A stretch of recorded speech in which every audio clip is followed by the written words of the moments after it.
Hey y'all, welcome back to our channel.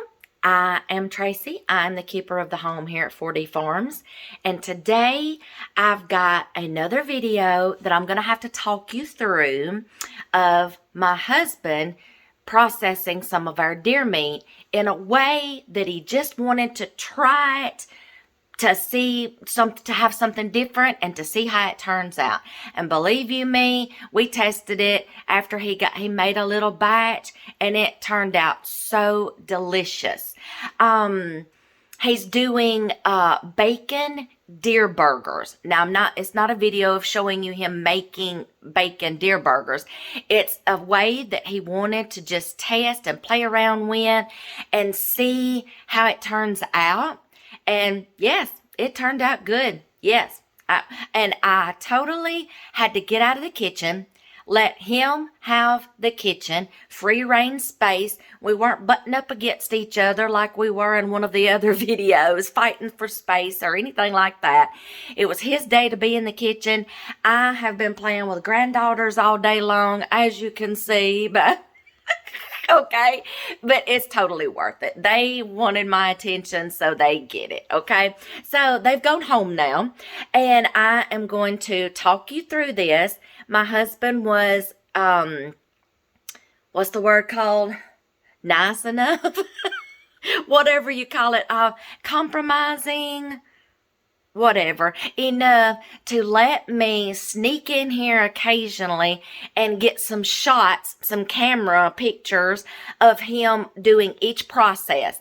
Okay, like I said, sometimes when he's in the kitchen and he's having to think and he's having to do different things, he just wants the kitchen all by himself. Just like when we're in the kitchen cooking, get out, just let me have my kitchen, okay? So I gave him his space in the kitchen today, and he had it all to himself while I've been entertaining grandbabies today. So I'm going to have to talk you through it because all I was able to get was pictures. I didn't want to bother him. I would just sneak in here occasionally and snap a quick shot, and then I'd say, hey, I almost had the word. Anyway, I was like, when you get ready to do the next step, call me and just let me come in there and get a picture, okay? I can label the picture and I can talk through it. So he was nice enough to do that for me. So he would call me in here each step and tell me, tell me what he was doing, and I would take a picture. So I'm going to walk you through it. What my husband did was when he harvested his deer, usually we take it to our processor that used to process our deer for us for years until my husband started learning how to do it on his own. But this time he took it to our processor, a friend of ours, family friend for a long time. He's also actually the one that's been doing the remodel in our kitchen. He took his deer to him and he's saying, I wanna just watch you and maybe learn some more tips and tricks. My husband's been doing it himself for a few years now, and he's like, I just want to learn a few more tips and tricks. So they went ahead and processed the deer, and then they did the first grind on it while they were there. Okay, so my husband worked alongside our family friend and processed the deer and did the first grind. Now he brought it home, and he either put it in the refrigerator or put it in the freezer. That part I cannot remember. Either the refrigerator or the freezer. I think he put it in the freezer partially, because remember me telling you in the first video of him processing some meats that it goes through the grinder better when it is partially frozen, because it doesn't gum up your grinder plates. They're called grinder plates, not blades. They don't cut. So he corrected me. They're, what did I just say they were? Plates. Okay. See, I'm forgetting already. Okay. So what he did was He wanted to just try something different, because when you see me tell you to add bacon to it, you're going to be like, wait, what? I thought you said the reason why you eat eat deer meat is because there's no fat in it and it's lean meat. Yes, that's true. Remember me telling you, this is just something he just wanted to try. Because a lot of times when we wind up cooking hamburgers with deer, we wind up putting bacon on it anyway. Bacon burgers, okay? So he's like, I've got a thought. I want to try something, and I want to see how it turns out. So we did it. He took his ground deer that had already been ran through the grinder once, okay, at the processors at our friend's house. And then he brought it home, partially froze it, went and got some bacon. And it's okay if your bacon is froze, because that's actually going to be better, because y'all know that stuff can get gummy and, yeah, stick inside those plates and stuff with that fat. Okay, so I'm trying to remember how the pictures go, because I'm going to put a slideshow at the end, because that was what he was compromising to let me do. Okay, compelling maybe. I'm looking for the word, y'all. Anyway, he agreed to just let me get some pictures, okay? So I will do a slideshow at the end, and they're numbered, and it'll have the instructions on there of each process, but I'll talk it first. Normally, when we harvest a deer, I gotta switch arms, y'all. This one's killing me holding this camera. Normally, when we process a deer, we like to let it hang for 4 or 5 days in the cooler at our friend's house. He lets us borrow his cooler to drain the... I'm trying to be nice because I don't want to offend anybody or make anyone sick. Drain the body fluids more out, because I can eat deer meat all day long. It's the smell of the organs and the bodily fluids that make me absolutely nauseous, okay? If it is still in the deer meat blood, okay, pardon me, if I can still smell it, it makes me nauseous. So we found a way to drain it longer and let it hang longer to get that smell out, the gamey taste and the gamey smell out, okay? Because I'm usually the one who cooks it, okay? So we just let it hang in the processors longer, in the cooler, okay? So that's one tip about how we do our deer. If you're like, I can't eat deer meat because I can't get past the smell, I don't like the gamey taste, hang it longer. Everybody's like, soak it in this, soak it in that, soak it in this. Y'all, we tried that. It still didn't work for me.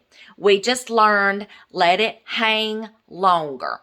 The more it drains out.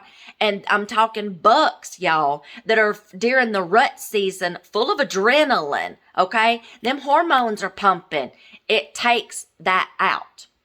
Takes the smell and it takes that taste out. Trust me, because I can testify to the fact it does, okay? So, he took the first ground deer,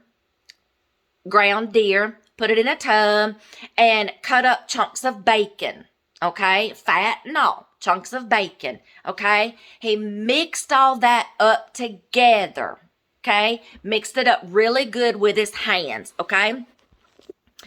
Sorry, y'all, I gotta figure out how to hold this. I gotta give this arm a break. I don't have my tripod. Okay, so he puts it in a tub. He mixes it up really good. I've got pictures of showing you the bacon and the ground deer, then after it's mixed up, okay? Then he runs it through the grinder a second time to where it is incorporated into the ground meat very good, okay? Then after it's all ground, he may have done a third grind, y'all, just making sure that it's all incorporated in together.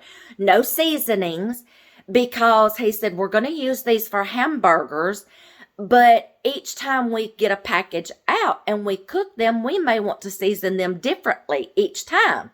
Play around with some of our seasonings in our spice cabinet. I'm like, okay, just remind me every time I get a pack out, let's try something different.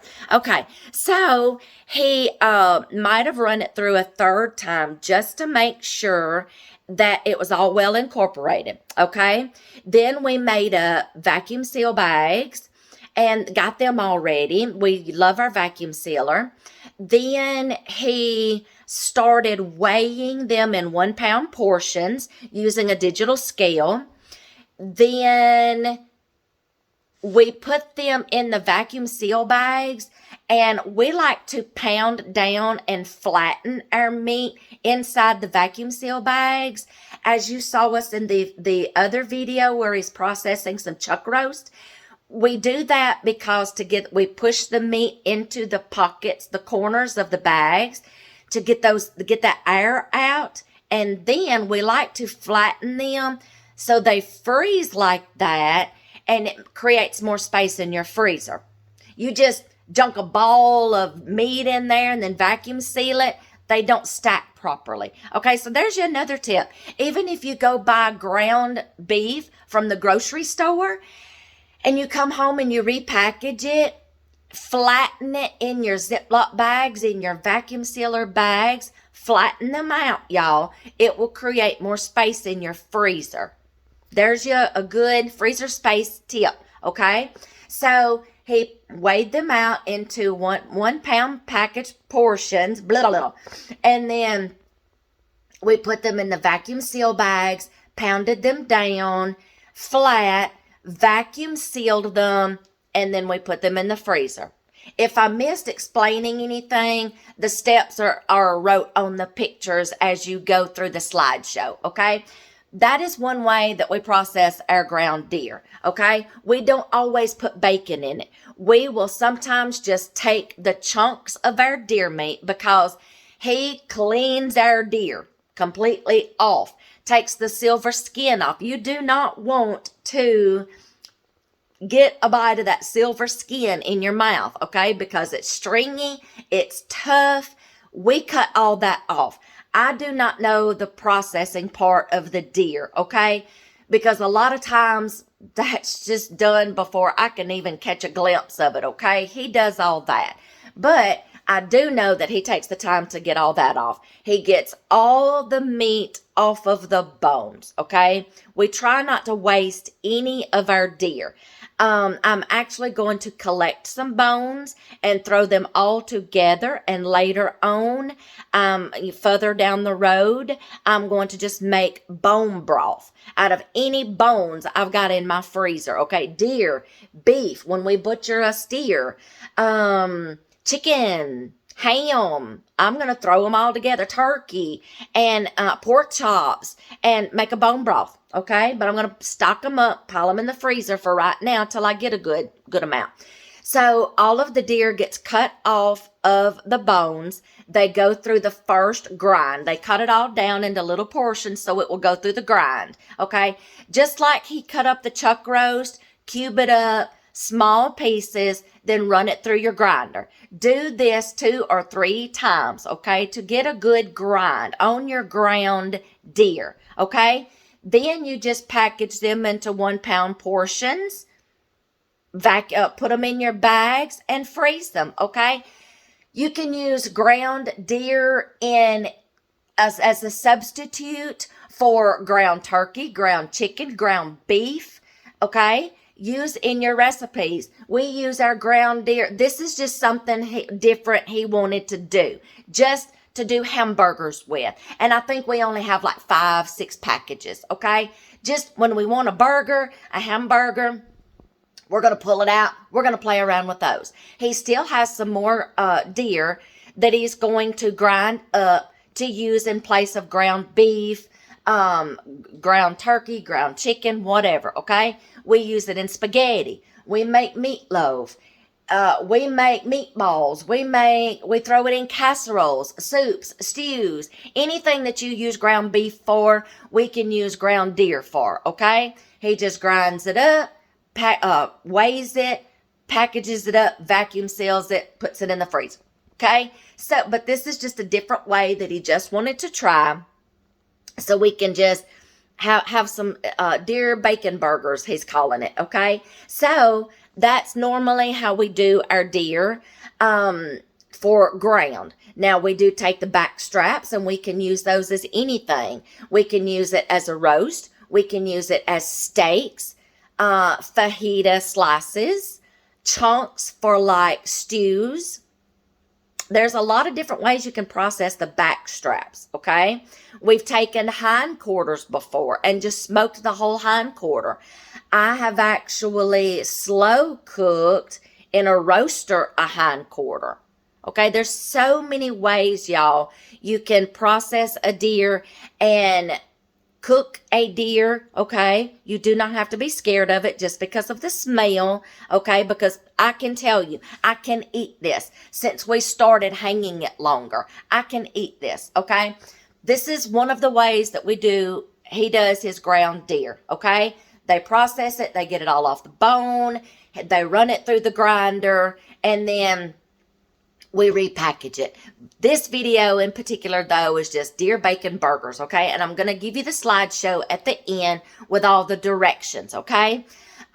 Stay tuned. I have a couple of more videos coming up. Yeah, they may be slideshows, and I will show you the pictures and stuff with the steps because, you know, he's, like I said, he's nice enough to let me get pictures, but, you know, he just doesn't like to be videoed, okay, especially when he's trying to concentrate. I think on the next one, I did get just an itty-bitty clip, maybe 30 seconds of him making our deer jerky. Oh, y'all, our granddaughters love it. Our littlest granddaughter, she saw the deer that he harvested, and she's like, deer jerky, Poppy. So she remembers, she knows, okay?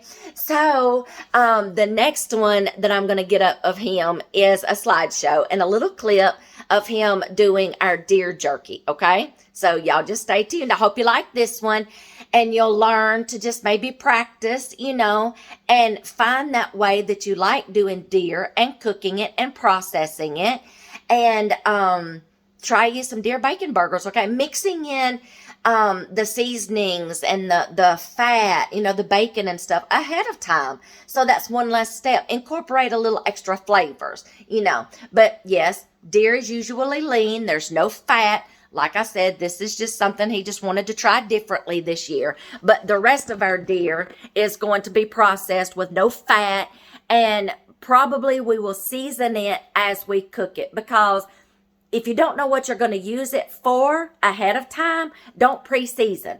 Like, if you want something with an Italian flavor, you know, don't add all these other spices and seasonings that's going to take away from that flavor. Does that make sense? Season it as you go or as you're getting ready to cook it, okay? So I hope y'all enjoy this. Stay tuned for the slideshow at the end. It's going to have the pictures and the directions, just recapping. And also you can save them if you decide you want to try this later or start harvesting and processing your own deer. So see y'all in the next one where he's making his jerky.